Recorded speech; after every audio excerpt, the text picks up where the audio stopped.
Hi guys, assalamu alaikum. Welcome back to my channel. I hope you all are doing well. Today's video is about pharmacology. इस video में मैं आपको सारी tips and tricks बताऊंगी किस तरह आप फार्मा को इजी वे में पढ़ सकते हैं. So without any further ado, let's start the video. So first of all, I'll tell you about the books. You can see Lippincott and Minnie Cadson in front of you. इन दोनों books में से आपको सिर्फ एक book चाहिए. At the end of the day, all that matters is how much you retain. क्योंकि for example अगर आप दोनों बुक्स पढ़ने लग जाते हैं लेकिन एंड पे आपको भूल जाता है तो कोई फ़ायदा नहीं होगा दो बुक्स पढ़ने का. इसलिए ये अच्छा है कि आप एक बुक पढ़ें लेकिन उसी को अच्छी तरीके से पढ़ लें. फिर भी अगर आपका गोल है कि आपने डिस्टिंक्शन लेनी है तो फिर आप दोनों बुक्स ही यूज़ करें, अपने पास रखें. Otherwise mini Katzung is enough, उसमें सारा कुछ लिखा हुआ है, ऑल दैट यू नीड.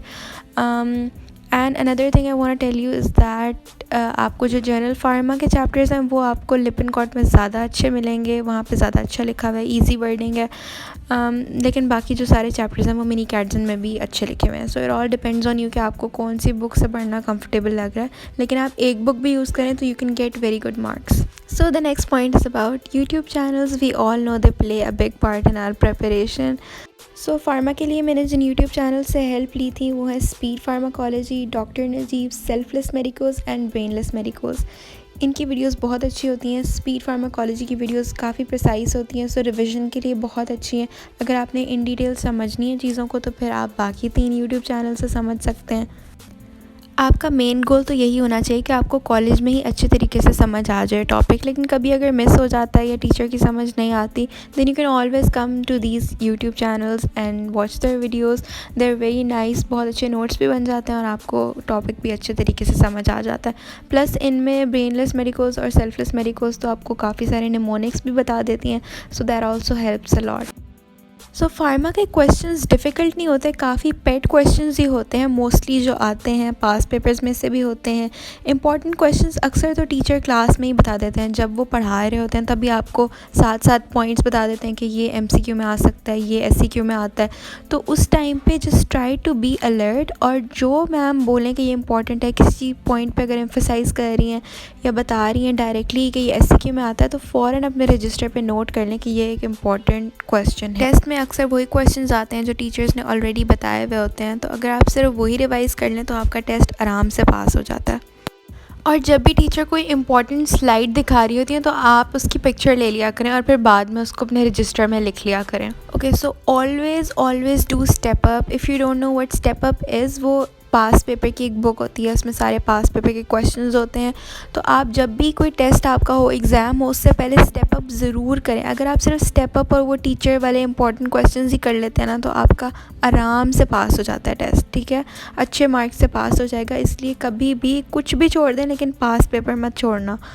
लिपिनकॉट और कैडसन है दोनों, उनके हर चैप्टर के एंड पे भी कुछ MCQs दिए हुए होते हैं. तो अगर आप चाहते हैं कि आपके कॉन्सेप्ट्स और क्लियर हों तो try to solve those MCQs as well.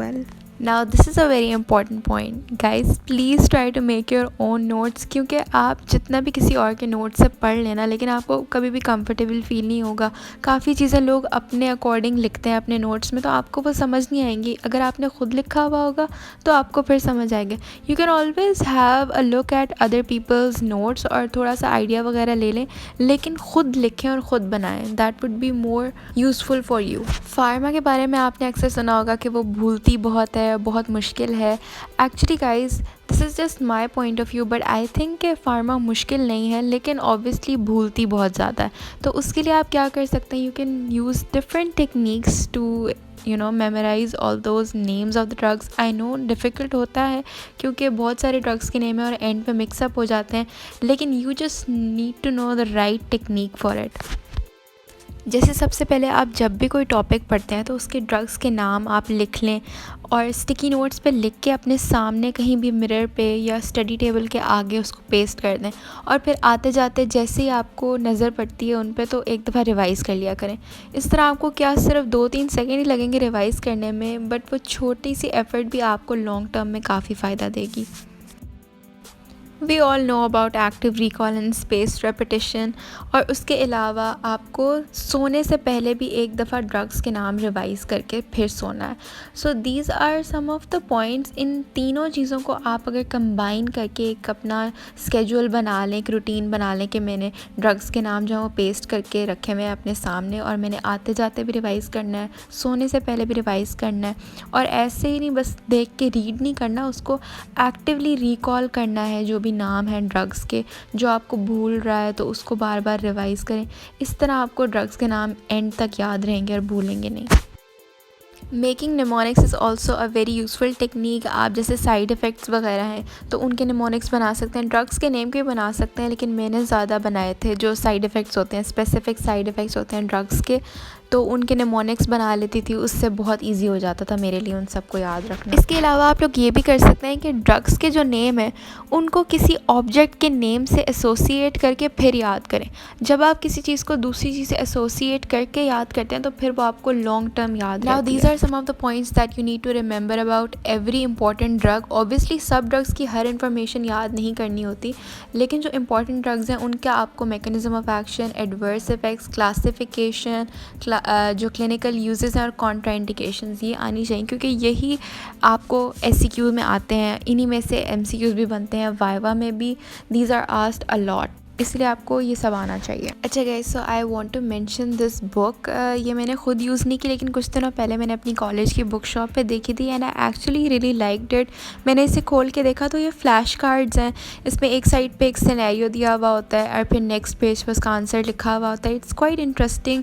आपने आई गेस सुना हुआ होगा फ्लैश कार्ड्स के बारे में, तो इस तरह ये अगर आप बुक ले लेते हैं, आई थिंक ये बहुत अच्छी बुक है, आपको बहुत हेल्प करेगी। वही एक्टिव रिकॉल और स्पेस रेपिटेशन में आपकी हेल्प कर सकती है। इसमें भी मैकेनिज्म ऑफ एक्शन जो मेन ड्रग्स थी ना उनके, और क्लिनिकल यूजेस और इस तरह की चीज़ें लिखी हुई थी। आई गेस निमोनिक्स भी होंगे, लेकिन वो आप ख़ुद भी बना सकते हैं अगर ना हो, but overall it was a good book, और अगर आपको मिले तो आप ये ले लें। तो पीछे जो मैंने आप लोगों को active recall, space repetition, sticky notes और वो रिवीजन वाली सारी टेक्निक्स बताई है, उसके साथ इसको भी कंबाइन करें, फ्लैश कार्ड्स को, और यूज़ करें। This is I know a bit difficult, ऐसे सुनने में लग रहा हो कि बहुत ज़्यादा एफ़र्ट करनी पड़ रही है। अगर आप रोज़ 5 या 10 मिनट्स भी दे दें इसको तो that would be enough, but you have to be consistent in doing this effort, और फिर साल के एंड पे ऑब्वियसली आपको इंशाल्लाह रिज़ल्ट मिलेंगे। फ़ार्मा के बारे में हम सब ने अपने सीनियर से सुना होता है कि फ़ार्मा बहुत डिफ़िकल्ट है, बहुत मुश्किल है, सबसे बुरा सब्जेक्ट है, लेकिन ऐसा नहीं है। अगर आप स्टार्ट करने से पहले ही सोच लें कि ये बुरा सब्जेक्ट और ये तो मुझसे होगा ही नहीं, तो फिर तो नहीं होगा। You have to think positive, अपना एक माइंडसेट बनाएं कि नहीं, फ़ार्मा मुश्किल नहीं है, I just have to do a little bit more effort in it. काफ़ी चीज़ें ऐसी हैं फ़ार्मा में जो आपको रट्टा मारना पड़ता है उनका, जैसे एडवर्स इफ़ेक्ट्स हैं, स्पेसिफिक हैं, तो वो आपको एज़ इट इज़ याद करने पड़ेंगे, लेकिन इसका मतलब ये नहीं है कि फ़ार्मा पूरी ही रट्टा है। इसमें आपको काफ़ी चीज़ें ऐसी भी मिलेंगी जो आपको समझनी पड़ेंगी, जैसे मैकेनिज़्म ऑफ एक्शन वगैरह। अगर आप वो सही तरह समझ लेते हैं तो अपनी वर्डिंग में भी लिख सकते हैं, हर चीज़ याद करने की ज़रूरत नहीं है।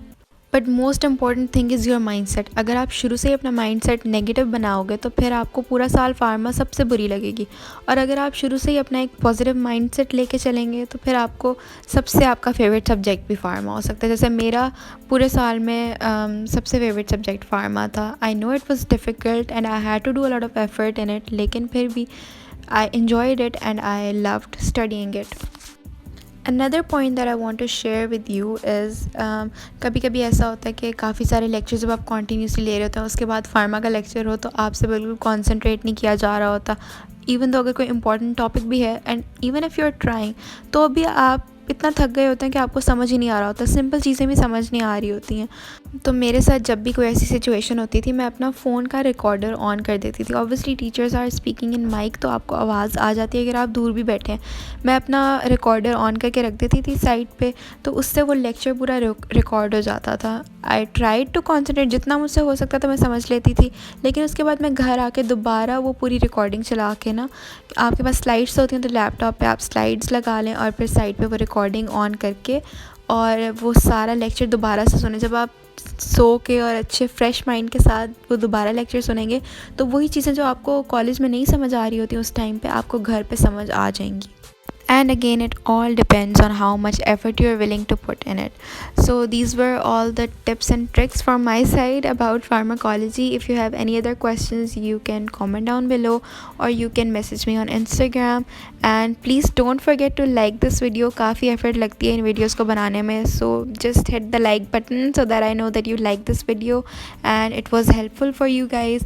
And if you haven't subscribed, then subscribe my channel please. I'll see you in my next video. Bye.